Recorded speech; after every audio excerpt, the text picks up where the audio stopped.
Sorry, I'm recording.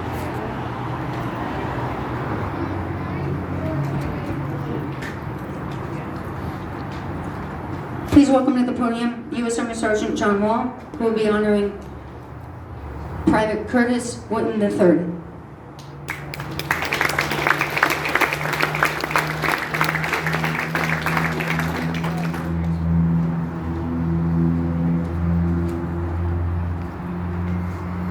So Michelle, thank you for allowing me to come. She asked me would I come and be a chaplain and also honor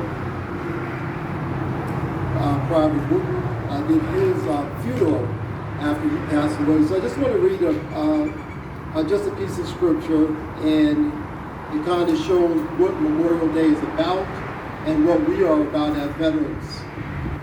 And some of y'all may know the story about Joshua, but I'm just going to read. I'm not going to go into the history of everything, but just in Joshua, in the first chapter, 12, 15 verse, says, Then Joshua addressed the Reubenites, the Gadites, and the half-tribes of Manasseh. He said, Remember what Moses, the servant of God, commanded you. God, your God, gives you rest, and he gives you this land.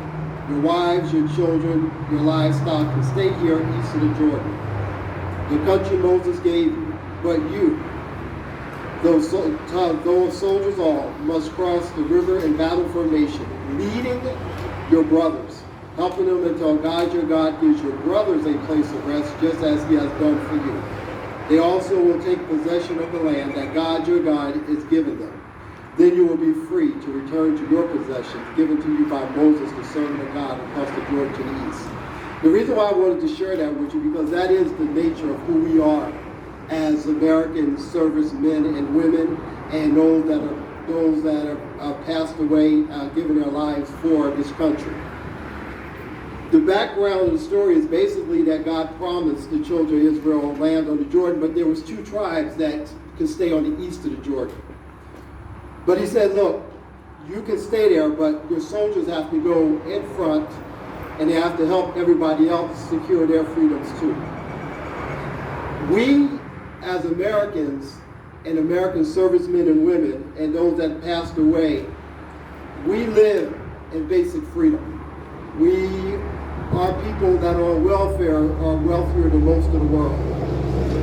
Every day we can get up and go to the beach. We can enjoy our family, we can enjoy our friends, we can have freedom of religion, freedom of speech, the right to bear arms. We can go to church without worrying about it being blown up. We know every now and then there's somebody crazy that we have to deal with. But I was in the military. I was a sergeant, drill sergeant. I worked in law enforcement. I worked in the prison system, police officer. So I see and I've seen the day-to-day bad stuff that's out there.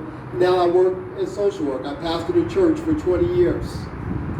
But out of all that, we still have a basic freedom. We are a voluntary army. Nobody has to go.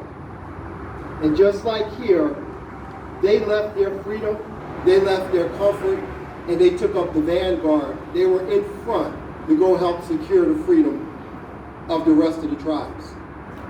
And we do that as American servicemen and women. We don't have to do it. I didn't have to go join the military. Those that are here that are veterans, those that are on that wall didn't have to join the military. But they did because they said, I will leave my comfort, I will leave my family, and I will go help secure the freedoms of others. We see that almost in every conflict. Those that were in Vietnam, you see the 19, 20-year-olds that were riding around on bicycles while our soldiers were out fighting and dying. Those that went to Iraq, you saw the young men that were out there waiting for us to come rescue them. We've always have left our freedoms and our comfort and our homes and our family to go secure the freedoms of others. We took the vanguard. We don't go and hide in the back, but we go and lead from the front. So how did I get here? Because there was a Private Curtis Trey Lorenzo Wooten died in Iraq on January 4th, 2005. I worked with his mother in the prison system. And this is what I asked her. I said, well, tell me something you would like me to share with the group about your son. And again, like I said, I preached his funeral when he came back. She said, I'm so proud my son decided to go into the military. He gave his life for his country. She said, I asked my son several times, is he sure this is what he wanted to do, knowing it was a war going on? My son said, yes, Mom, this is what I want to do. I support him 100%. I served in the military as well as his father. So here you have Private Curtis Lorenzo Wooten that did the same thing. His mother, she did the same thing. She joined the military when she could have lived in peace and didn't have to go in the military. His father joined the military. He could have went to college, worked anywhere, never had to join the military. And then the son follows the same footsteps and says, you know what? There's a war going on, and I'm graduating. Private Lorenzo used to play basketball around the same time my kids did. So they're all about the same age. He could have went to college like my kids did. My kids didn't serve in the military. Now y'all know I tried to get them, but they wouldn't listen. Kids don't listen all the time. So I'm working on my grandkids. He could have did the same thing my kids did. He could have went to the military. He could have went to college. He could have did anything. But he said, you know what? I will take the vanguard. I will go out and I will secure our freedoms. I'll leave my comfort to secure the freedoms of others. He did that when he died. He was in a Humvee. They rotated who would take the 50 cal. It wasn't his turn. And he said, I'll take the 50 cal. No, it's not my turn, but I'll do it. He was riding with the 50 cal and he got hit with a round from an RPG and he died. So he lived that spirit of doing and taking the vanguard and going out in front for everybody else to have comfort. He left his home. He didn't go to college. He left his mother. He left his father, his brother, and he went to war. He had a chance to sit in the Humvee behind the armor, but he decided he'll take the 50 so somebody else could rest. That is who we are as military men and women, and those that are on that wall. We take the vanguard. We leave our comfort to go help others. There's only about 1% of America ever even serves in the military. So there's something that God put in us that calls us to go out front and to do what most people won't do. And what I'm saying to you today is that for those that didn't make the ultimate sacrifice, keep doing that same thing. Your country still needs you. People still need you. We have those that are on the wall. They made the ultimate sacrifice. They gave up everything so that we can enjoy our freedoms. But the thing that's in the 1% of us that God has put in us to call us to go out front and to do, our country needs you one more time. It doesn't mean it's going to be in the military, because obviously I can't go and I'm too broken up. I wake up every morning, I get out of bed, and I'm like, oh my God, my knees are gone.